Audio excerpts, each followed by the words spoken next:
Hello, আসসালামু আলাইকুম সবাই। আশা করি সবাই ভালো আছেন এবং সুস্থ আছেন। তো আজকে আপনাদের মাঝে আরেকটা রেসিপি নিয়ে চলে আসলাম, মিট শিক কাবাবের রেসিপি। আশা করি আপনাদের কাছে রেসিপিটা ভালো লাগবে, অ্যান্ড ভালো লাগলে অবশ্যই আমার চ্যানেলটাকে সাবস্ক্রাইব করবেন। আসেন কথা না বাড়িয়ে রেসিপিতে চলে যাই। তো এখানে ফার্স্টেই আমি নিয়ে নিলাম গরুর মাংসর কিমা।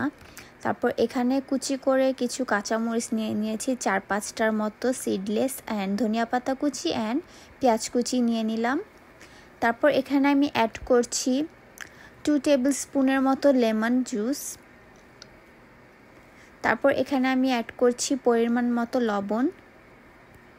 তারপর এখানে আমি অ্যাড করছি আদা রসুন বাটা 1/2 চা চামচের মতন। তারপর এখানে আমি অ্যাড করছি পরিমাণ মতন মরিচের গুঁড়ো, আপনারা আপনাদের ঝাল অনুযায়ী মরিচের গুঁড়ো দিয়ে নেবেন।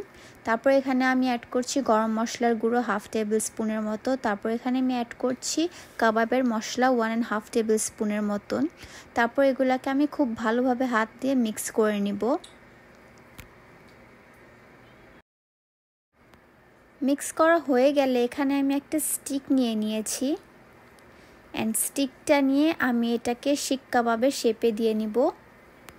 তো দেখেন আমি কিভাবে করছি, এভাবেই করলে হয়ে যাবে।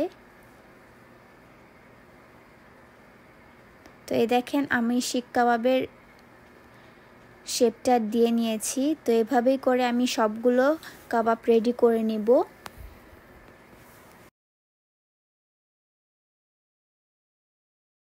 তো এই তো আমার কাবাবগুলো রেডি হয়ে গিয়েছে। এখন আমি এগুলোকে একটু স্টিম করে নিব। তো ফার্স্টে আমি এখানে একটা স্টিমারের উপরে ফয়েল পেপার দিয়ে নিলাম। তারপর এটার উপরে একটু তেল ব্রাশ করে নিয়েছি। তারপর এখানে আমি সবগুলো কাবাব দিয়ে 10 থেকে 15 মিনিট স্টিম করে নিয়েছি।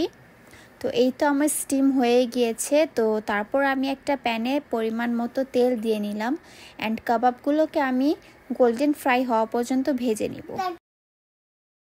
তো এই তো আমার কাবাবগুলো রেডি হয়ে গিয়েছে, দেখেন দেখতে কি মজার লাগছে, তাই না?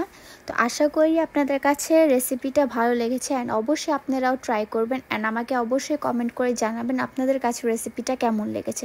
সবাই ভালো থাকবেন, সুস্থ থাকবেন, সবাই আমার আর আমার ফ্যামিলির জন্য দোয়া করবেন। আল্লাহ হাফেজ।